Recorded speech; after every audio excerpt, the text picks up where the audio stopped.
Welcome to Hope Natural Health, the podcast inspiring you to be your best version. Join me, your host, Dr. Erin, naturopathic doctor, dog mom, cancer survivor, and girl boss weekly as we discuss all things health, hormones, and happiness with a little side of this thing called life.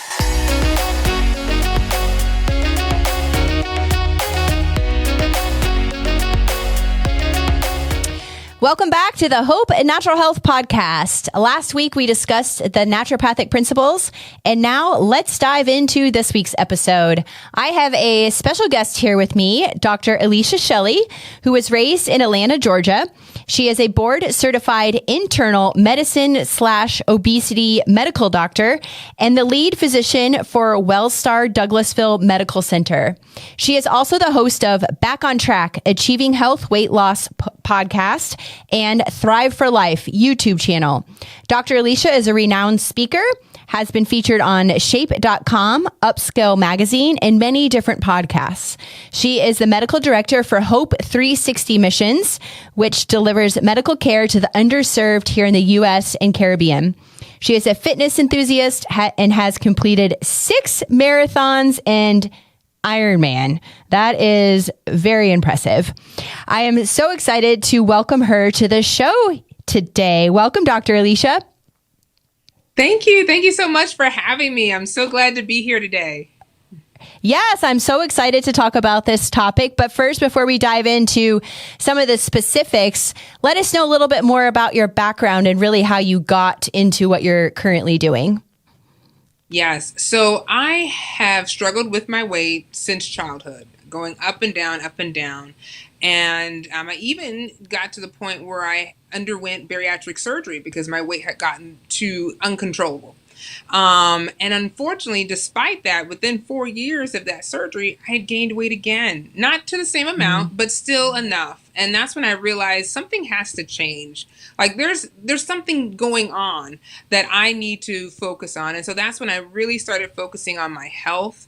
I started making sure that I am putting in my healthy habits, the physical activity, watching what I was eating, and then ended up started doing marathons and started training for an Ironman, and then lost even more weight there. And so my story is one that overcomes, because sometimes even if you do, even if you go through the point of having bariatric surgery, you can still gain some of that weight back. And so I'm a good example of how you can overcome that and still continue to lose weight.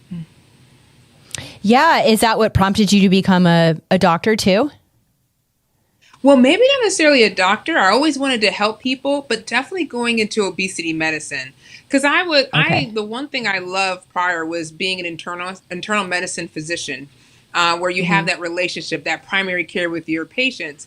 But I realized when I was struggling, my patients too were struggling with their weight. And so they would come and they'd ask me like, hey, I need help with this. What can I do?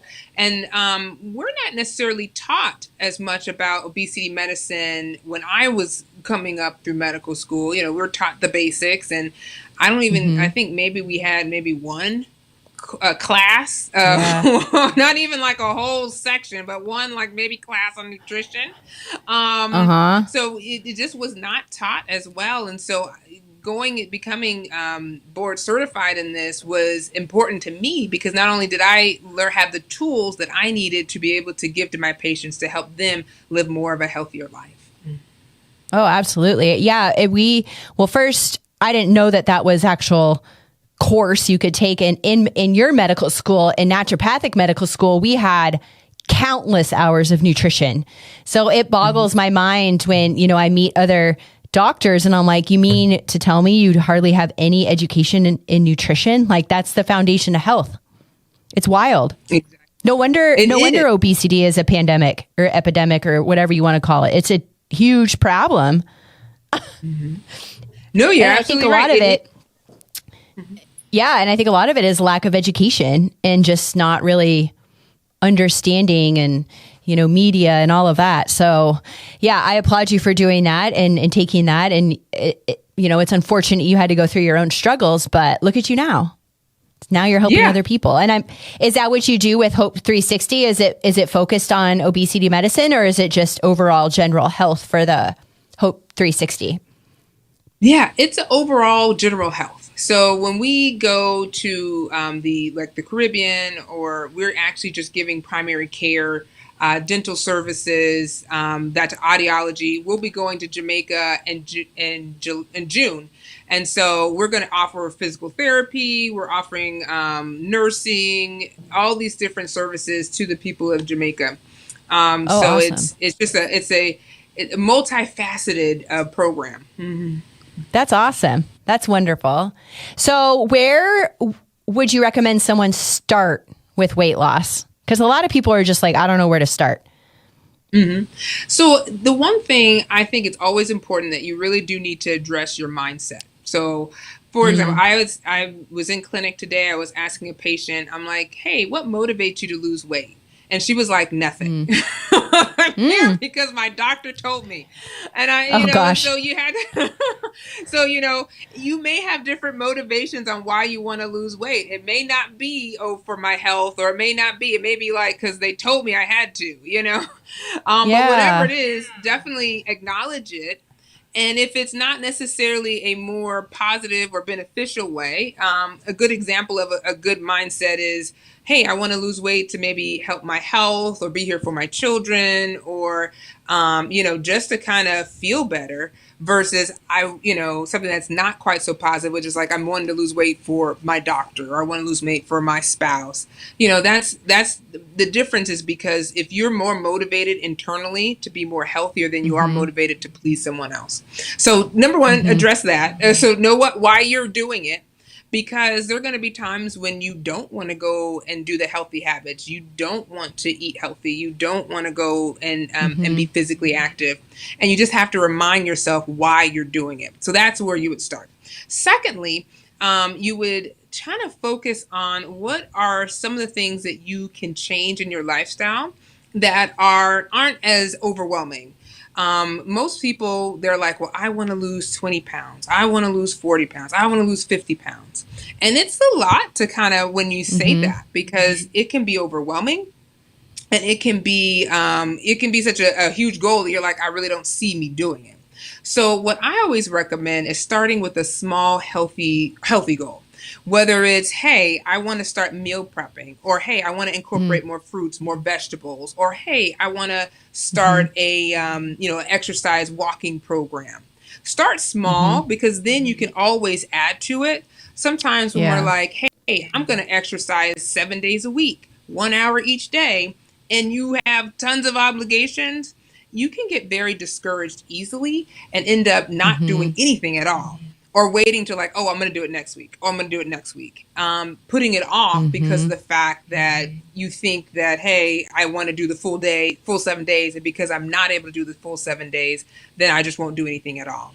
So those would be the first two, or I guess Yeah. first three areas I'd recommend starting. Oh, that's wonderful. And you might have touched on my next question was those that do fall off the wagon. I find in clinic too, like I help a lot of women with weight loss, looking at their hormones and their thyroid and all of that. And there are, a lot of people out there that it's, I'm going to do this, this, and this. And they set the bar so high, and then they fall off the wagon, and then they feel like they just totally, negated everything that they've done. When I'm like, wait, it's okay. Like, it doesn't have to be perfect. Just get back on track. So how do you recommend someone stay motivated when they feel like they've fallen off the wagon, or maybe they, again, worked out 4 days this week and not 7. And they're like, oh my gosh, I just ruined the whole plan. Yeah. So I always remind people to give themselves grace. It is Yep. so easy to say, but so hard to do. And I'm sure you see it in your clinic too, because people, they just Yep. like you come in and they're already bashing themselves. Like, they bash themselves in the lobby, they bash themselves at home. Now they're in your office, and they're like they're ready to give you all the excuses why things didn't go the way they were supposed to go. And you're like, listen, let's just take a breath. Let's take a beat. I get it. Life happened, but let's see, what can we do? Let's give ourselves grace for what happened so we can move forward. So the first thing is to give yourself grace. The second thing is, like you said, have realistic goals. Be Mm-hmm. realistic with yourself. Just because you can't work out a whole hour, 7 days out the week, that's okay. You may be able to commit to 30 minutes, 3 days out the week. That's where you start. Because when you get started, it makes it easier. That snowball effect, it starts to roll down, and before you know it, you're able to add that second day. You find that time. So making sure that your goals are realistic is going to be very important. If you're getting to the point where you're getting tired of like all the healthy habits and you're getting, like you said, that lack of motivation, I sometimes like to reward myself with non-eating rewards. Now, it sounds kind of crazy, but we all like a treat. We've been conditioned since kindergarten to get a star for doing something. Yep. And so sometimes that treat, which may be for me, let's go get a massage or go buy a nice dress when I reach a goal. And the goal doesn't have to be like if I lose a certain amount of weight. It may just be, hey, did I exercise the way I wanted to for the month? Okay, I'm going to do this. So it's just kind of celebrating your wins and making sure that you focus on that. Because sometimes when women are trying to lose, or women or men are trying to lose weight, they're focusing on what they're not doing, but they're not focusing on what they did do. They're not celebrating what they did do. Yeah. And so they end up being in more of a negative mindset because of that. Back to kind of losing motivation. I tend to see a lot of women self-sabotage as far as eating habits go. Do you see any of that clinically as far as, they know that they shouldn't do this or eat, binge eat or whatever the case may be, but yet they continue to do it? What are your thoughts or approach to that? Yeah, so sometimes women or just men too, mostly women tend to have binge eating disorder, but it can occur in men where for those who aren't familiar with binge eating, it's like all of a sudden you're like eating, you can't stop. And then you feel this sense of shame afterward. And so you don't necessarily have to throw up with it like you would see with anorexia or bulimia, but with binge eating, you just kind of binge all of a sudden. And so sometimes I do find for my patients who are experiencing that, they, most of the time they realize that this is not normal for them to keep doing. And so they usually try to seek help. And so I would usually refer them to, actually they have different binge eating programs where they incorporate not only the psychologist, the nutritionist all in one, and they're all working together to help that person with overcoming. Also the doctor too, because there are certain medications that can help binge eating as well. So it really just depends on the person. I always kind of like to focus a little bit also on the mindset too. So thinking like, what's going on when you're binge eating? Like, what is it that's triggering this? Is it stress? Is it boredom? So for those who may not necessarily experience the condition binge eating, but they tend to snack a little bit more or graze a little bit more, I recommend kind of taking a step to ask yourself, when you want that snack, is it that you're hungry? Or is it just like you're bored, And so what I would tell people to do is drink a glass of water before you eat that snack. And if you're still hungry, then yes, go ahead and eat it. Or it could just be that you're just thirsty, and it just the sensation that your body gave you was as if you were hungry, and so that's why you're eating. And so sometimes by taking that moment to just pause and ask yourself, why am I eating? It helps you kind of figure out what's triggering you right now. Because sometimes you just don't know. We don't have time to really think about this and kind of dissect. But by pausing, it really helps to kind of figure that out. Yeah, and it's good too to question too, because it might just be a habit, and you're just so used to doing that it's just become part of your daily life. So disrupt it. I like to teach my patients, say they want to quit soda, or they know that soda is bad for them, but they have 3 Diet Cokes a day. It's like, okay, well, take one of those out. Disrupt the one Diet Coke that you're so habitually reaching for in the fridge at 2:00 in the afternoon. Stop that and have water instead. And then soon that's just going to become a distant memory of that 2 p.m. Diet Coke that you always had, because we are creatures of habit. We really are. So even thinking about, all right, is this just something I do? And I think a lot of it too is at nighttime. Do you have any, I guess, psychological or I don't know, like, why do we crave all of this crappy food before bed? Is it along the same regards of boredom or a habit? I mean, that's what I hear a lot too. It's like, well, I need to eat, some sugars, something sugary before bed. Yeah, and but we don't really need that. No, you're absolutely right. We don't necessarily really need that. Sometimes it can be, like you said, boredom. But then other times is we may not have a big enough dinner. So I do find like with making sure that you're getting that protein in your dinner will help kind of curb so you're not as hungry. It's the reason why we recommend a higher eating that protein is that it takes longer to digest. So you won't necessarily get that sensation, oh, it's like 2:00 in the morning, I need to eat, when no, you have like a good dinner. So it's covering into the morning. But there isn't nothing really that I'm aware of physiologic that's occurring that's causing you to want to crave at night. But sometimes I think you hit the nail on the head with the fact of it's a habit. So sometimes we get into the habits of sweets, and so sometimes or salty chips. And it can kind of just trigger that same habitual habit. We're like, okay, it's at night. I need this snack. It's kind of like my dog. My mom had trained my dog to get a snack after he eats to say good dog. And now every time he eats, he wants a snack. I'm like, but you just ate. So sometimes that's kind of how we are. We're so used to it that we don't want to, we're just used to having that snack. So we're just going to eat it at that time. And I totally 100% agree with you as far as with changing the habit. Sometimes people think we have to stop it all together, but just start with reduction and then keep going. Yeah. Because eventually you won't even miss it. You will be like, man, I can't believe I didn't drink a soda today. Usually I have 3 a day. And because we're just so used to it. So I think by starting small and kind of keep building up will make a huge difference. Oh yeah, for sure. I wanted to comment too on the appropriate, I guess, amount of the macronutrients, like you said, with making sure you get a lot of protein. Clinically, when I look at diet diaries from women, I mean, we're notorious for eating an obscene amount of carbohydrates right before bed. And what a lot of women don't understand is that spiking the blood sugar super fast, depending on what they're eating, and then crashing it. And then you're hungry again, a couple hours before you go to bed. So I love that you said making sure you're getting protein and even, a good healthy fat to stabilize the blood sugar and to keep you full longer. So thank you for that.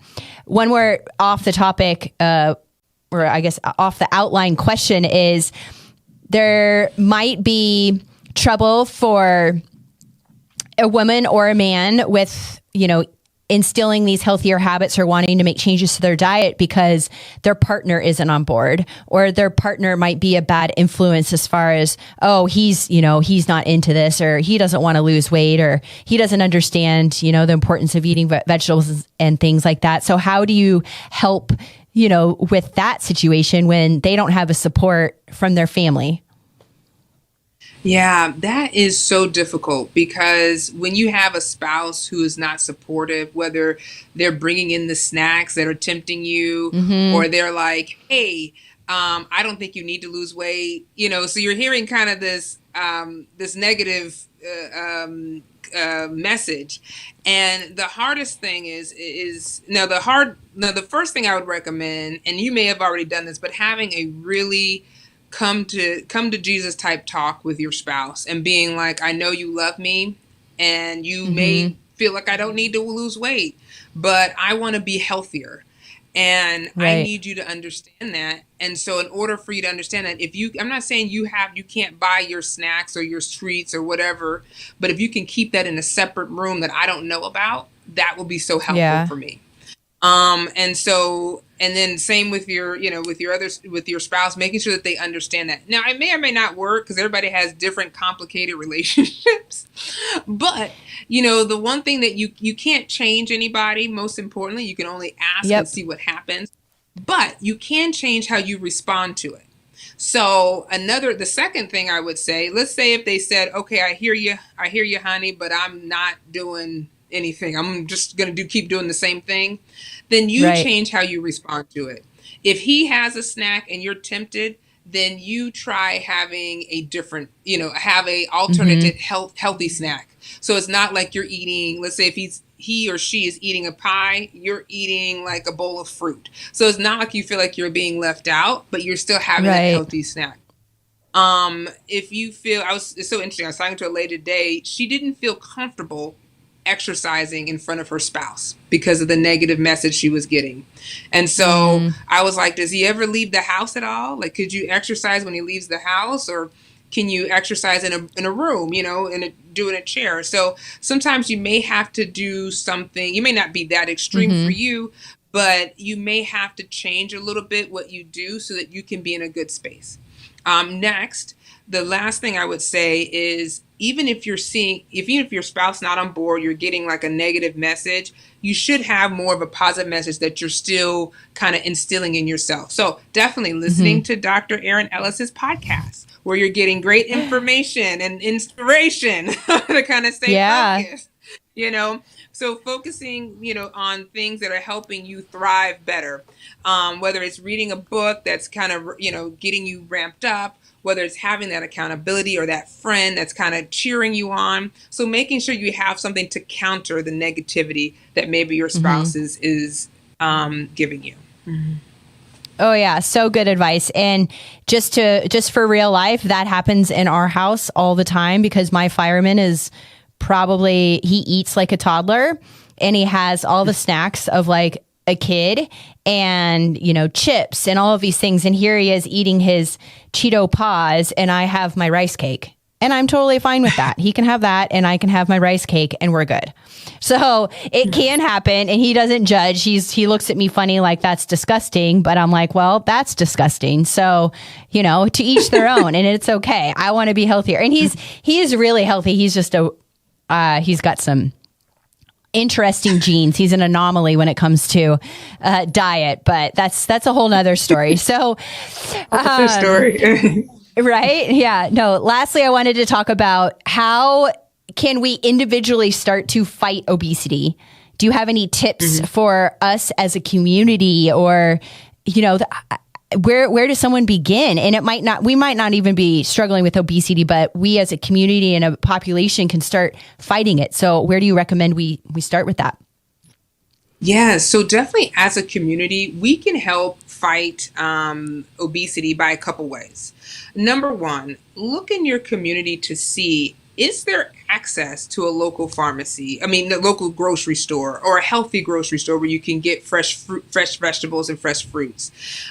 There are some communities, even I live outside of Atlanta, but in Atlanta, there are food deserts where you have to drive maybe 10, 20 minutes, 30 minutes to get fresh vegetables. And if you don't have a car, you're taking the bus multiple hours just to get groceries. So, this may be more on a local government level, but making sure that they're bringing in businesses that can have healthier options for people. Are there parks? Are there places where you can walk safely? There are some places where people live that it's not safe to walk outside, you have to do your exercise inside because it's just not safe. So are there parks? Are there recreation? Is there places people can go to walk? I always say, even if you can't walk outside, you may be able to walk in Walmart or, the mall or somewhere, just to kind of get out of the house. And then thirdly, I would say, speaking to your local government. Sometimes they have community gardens where people can come and they'll garden, and then they can get some of the produce. So that's another way, especially in the inner cities where there's just not a lot of land. Sometimes they do have the community gardens. So working with your local government officials to see how can we promote more healthier habits, more outside activities, more, gardens, grocery stores that have fresh vegetables, because the convenience stores, they don't carry vegetables because it just spoils on their shelves. So you really need a place where you can actually get healthier foods. And then, fourth thing I would say, if you're somebody who is just so inspired about being healthy and you have knowledge that you can share, feel free to maybe offer like a free health class or a cooking class Or maybe even if you're like me and you're just not a great cook, I can guide somebody to somebody who can be. I'm like, hey, have you seen this class or that type of thing? Mm-hmm. So there are ways that as a community we can help with living a healthier life in general and fight obesity as well. Mm-hmm. Yeah, we just have to speak up. We have tons of options here in Arizona. And, we're very fortunate and blessed, but I get and understand, the more inner cities and the places that don't have access. But what I've learned too, and I didn't even know you could do this, is you can go on, we're campaigning to try and get a Whole Foods. I don't know if you have that in Georgia, but a Whole Foods near us, because that's probably one of the stores that's not close. It's not on every corner in every city or town here, but you can go on the store's website and request a location. And so if you can get your community behind it, like post on Facebook and say, hey, we really need this store in our neighborhood, you can go on to their website. And I think it's at the bottom, FAQs or contact us or request a location, and you can submit a request. And if you get, your whole community behind it, then maybe they'll start looking at that area and build a location. So there's options, like that, or social media is a great way to reach out and contact, these businesses and be like, hey, how can we submit a request for a location in our area? Because we don't have any options and you guys would crush it here. So it never hurts to ask. And like you said, the legislation and, government in your local community too is a great way. I love the teaching. You can do that at your library or a community center or the living room of your own home, whatever works. So yeah, wonderful, wonderful ideas. Oh, we could totally talk about nutrition and a diet and obesity for hours, but we've got to wrap it up here. So I'm going to ask you one final question that I ask all my podcast guests. What would be your best or favorite health tip that you can share with the audience? Oh, yes. So my best health tip. So the one question that I get a lot with my patients is, Doc, what's the secret sauce to weight loss? and the one thing I say, it's consistency. Consistency. I mean, yes, it's not necessarily doing bad things consistent, but like doing your healthy habits consistency, eating that healthier diet, exercising consistency. I see so many patients who have tried to lose weight, but what stops them is that they actually stop the process. Like they get discouraged and they stop. But if they just continued on, they would be able to continue to see that weight loss. So my best habit or tip is stay consistent, find ways to keep yourself motivated, find ways to keep yourself engaged. And if you're not engaged, try something else. It's okay. Exactly. You don't have to do the same thing all at once, all the time. You can try something new that you may enjoy. Oh, for sure. And consistency goes with everything in life, not just with diet and weight loss. It's, everything. Just be consistent. So I love that. And I laughed when you said, what's the best or the biggest or fastest way I could lose weight? And it's like, man, we would be billionaires if we knew the answer to that, right? Or if we had that that secret pill for you. I mean, there's no magic pill for weight loss. So I love that. Awesome. Well, Dr. Alicia, it was wonderful having you here. We will have all of her links to her social media and website. She does have a free online course. It's Thrive for Life, challenge.com/kickstart. So that will be on the show notes as well. So you can always check that out. I love freebies for, getting people jump started with healthy habits. So thank you for that. Is there anything else that you would like to share before we say goodbye? Oh, no. And if you're looking for some more tips, you can also check me out at the Back on Track Achieving Healthy Weight Loss podcast too. Mm-hmm. Awesome. Well, thank you so much for being here today and sharing all of your wisdom. And I love your journey and congratulations on, getting from where you were to here. And I hope you have a wonderful rest of your day. Thank you. Thank you so much. All right. Bye, Dr. Alicia.